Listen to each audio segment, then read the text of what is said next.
กาปิลมัจฉาปลาชื่อกาปิลาพระไตรปิฎกอรรถกถาคุตตกนิกายคาถาธรรมบทตัณหาวรรคที่24ปลากาปิลาเกศสีทองเพราะสอนพุทธพจน์และสรรเสริญพระพุทธคุณแต่ปากเหม็น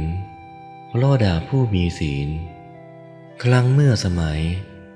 ของพระพุทธเจ้ากัสสปะปรินิพพานแล้วกุลบุตร2 คนออกบวชเป็นภิกษุคนพี่ชื่อว่าพระโสธนะ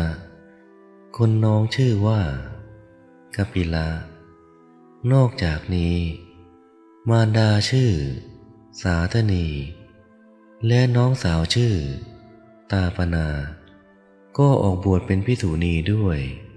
พระโสนะเรียนกรรมฐานแล้วบำเพ็ญเพียรจนบรรลุพระอรหันต์ส่วนพระกัปปิลาเห็นว่าตนเองยังเป็นคนหนุ่มจึงเรียนปริยัติจนแตกฉานในพระไตรปิฎกเป็นอาจารย์สอนปริยัติจนมีบริวารมากลาภก็เกิดขึ้นมากท่านถูกตัณหาครอบงำจิตอยากได้แต่ลาภเกิดมานะว่าเป็นคนฉลาดยิ่ง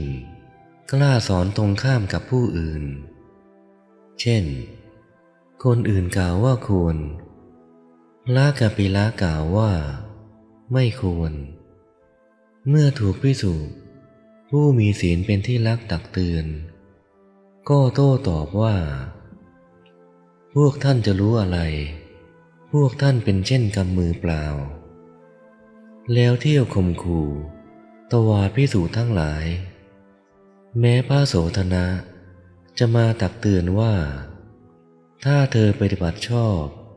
ก็จะเป็นอายุของพระศาสนาเธออย่าได้กล่าวในสิ่งที่ไม่ควรว่าควรเลยท่านก็ไม่เชื่อฟังภิกษุผู้มีศีลก็เลิกเกี่ยวข้องกับพระกัปปิลาท่านจึงมีแต่ภิกษุที่ประพฤติชั่วห้อมล้อมอยู่ถึงวันหนึ่งท่านก็ประกาศในโรงอุโบสถว่าปาติโมกข์ไม่มีประโยชน์อะไรพวกเราจะฟังหรือไม่ต้องฟังก็ได้แล้วก็เลิกสวดพระกัปปิลาทำให้คำสอนของพระพุทธเจ้ากัสสปะเสื่อมลงด้วยวิธีเหล่านี้ส่วนพระโสธนะก็ปรินิพพานในวันนั้นเองวันที่พระกัปปิลาประกาศไม่สวดภิกขุปาติโมกข์เมื่อพระกัปปิลามรณภาพก็เกิดในอเวจี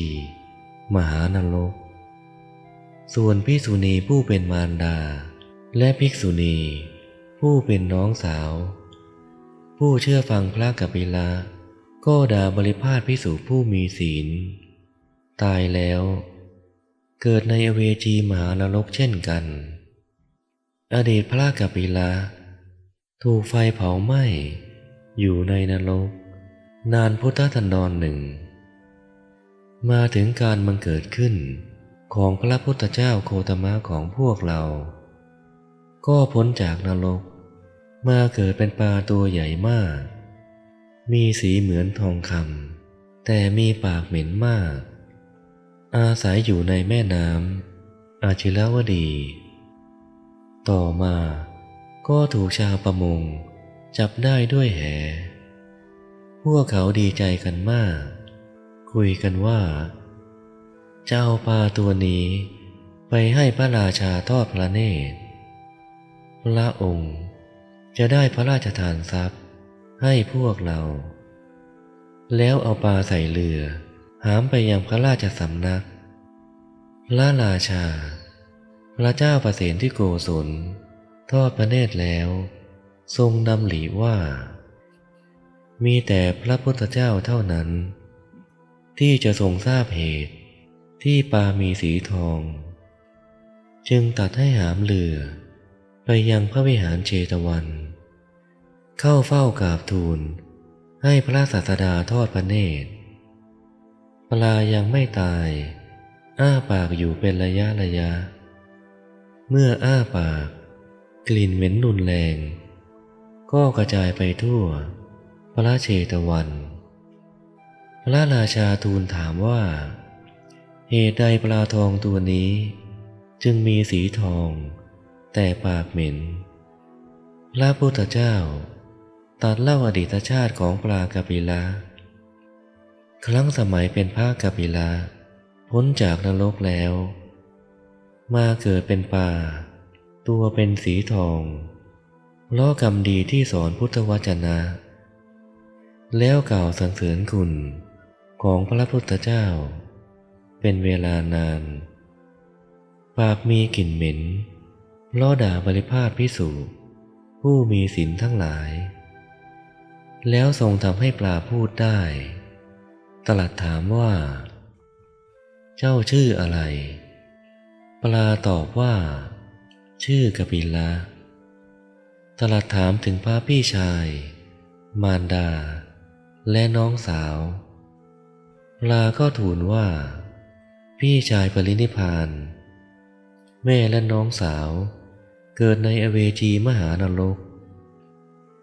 พระศาสดาตรัสถามอีกว่าตอนนี้ตัวเจ้าจะไปที่ไหนทูลว่าจะไปอเวจีมหานรกอีกเที่ยวพระเจ้าข้าปลาถูกความเดือดร้อนใจครอบงำจึงใช้หัวฟาดกับเรือจนตายแล้วบังเกิดในนรกมหาชนในที่ประชุมนั้นเกิดความขนลุกขนชันแล้วพระพุทธเจ้าทรงตรวจดูวาลจิตของที่ประชุมนั้นแล้วตัดกปิลสูตรจบแล้วตัดภาษิตเหล่านี้เมื่อจบพระพุทธดำรัสบรรดาบุตรของชาวประมง500 คนที่จับปลากปิละได้ถึงความสังเวชบวชเป็นภิกษุไม่นานก็ทำที่สุดแห่งทุกข์ได้บริโภคธรรมคืออเนชวิหารและสมาบัติเช่นเดียวกับพระศาสดาแล้วผู้อยู่อย่างประมาทคือผู้ปล่อยจิตใจไปในอารมณ์6อย่างไม่มีสติฌานวิปัสสนามรรคและผลย่อมไม่เจริญแก่ผู้นั้นมีแต่ตัณหาเจริญอยู่ตามทวารทั้ง6เช่นตาและหูเป็นต้นเขาย่อมเล่ร่อนไปสู่ภพน้อยภพใหญ่เหมือนวานอนโลดแล่นไปในป่าปล่อยกิ่งไม้นี้จับกิ่งไม้นั้นไปเรื่อยๆจึงพูดไม่ได้ว่ามันไม่ได้กิ่งไม้จึงนั่งจับเจ้าอยู่ฉันใดผู้ตกอยู่ในอำนาจตัณหาก็ฉันนั้นมีการโลดแล่นไปในภพต่างๆจึงพูดไม่ได้ว่าเพราะไม่ได้มีอารมณ์ตามที่ปรารถนาจึงเล่ร่อนไปในภพและพูดไม่ได้ว่าการเล่ร่อนไปในภพนั้นๆไม่ได้เป็นไปตามตัณหาที่เกิดขึ้นในทวารทั้ง6เช่นทางตาเป็นต้นชื่อว่าชัมมีลามกต่ำถอยสามเพราะเป็นภาวะลามกแผ่ซ่านไปในอารมณ์6ดูดอาหารเจือยาพิษกินแล้วเกิดความโศกครอบงำบุคคลใดความโศกทั้งหลายเช่นโศกเพราะสูญเสียคนรักอันมีวัฏฏะเป็นมูลการยังติดอยู่ในสังสารวัฏย่อมเจริญยิ่งขึ้นในภายในของบุคคลนั้นๆท่านทั้งหลายจงมีความเจริญอย่าได้พินาศแบบพระกปิละเลยจงขุดรากของตัณหาด้วยอรหัตมรรคญาณเถิดกิเลสมารมรณมารคือความตายและเทวปุตตมาร อย่าได้ละหลานพวกท่านบ่อยๆเลย